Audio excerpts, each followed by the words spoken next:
biskut separit pistachio Okey, Kak Zai pakai bunga pecah 10. Okey, mula-mula ini resepi Kak Zai bagi kat korang. Mula-mula korang gunakan butter 1 cawan. Okey, butter margarin ke apa 1 cawan.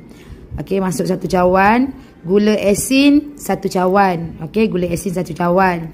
Lepas tu korang gaul kejap asin vanila. Gaul-gaul kejap. Lepas tu telur kuning 1 biji. Masukkan. Lepas tu gaul-gaul kejap. Lepas tu masukkan Imolco pistachio, flavor pistachio 1 sudu. Okey. Gaul-gaulkan dia biar dia rata tau. Lepas tu masukkan tepung custard setengah cawan. Okey, setengah cawan tepung custard.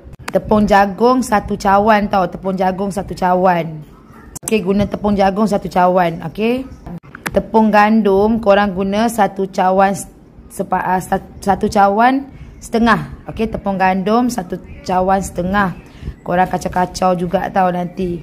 Okey, abaikan tepung berteraburan dekat Kak Zai dengan Aish Medina. Okey, tepung gandum 1 cawan setengah. Kalau tepung adunan lembik, masukkan tepung gandum tu sikit-sikit biarkan adunan tu tak lekat kat tangan. Korang gaul-gaul sampai adunan tu rata. Lepas tu dia tak dah rasa macam lekat kat tangan. Sampai dia dah tak lekat kat tangan tau. Korang gaul je dia. Okey, biar dia nampak cantik. Okey, lepas tu korang boleh buat acuan macam ni. Okey, buat bunga. Kak Zai pakai acuan bunga pecah 10. Okey, korang tengok lawa je dia. InsyaAllah bila dia masak, korang ikut resepi ni, dia masak dia tak kembang lah. Okey, dia tak kembang. Okey, ni resepi ni betul. Korang ikut je resepi yang Kak Zai cakap ni.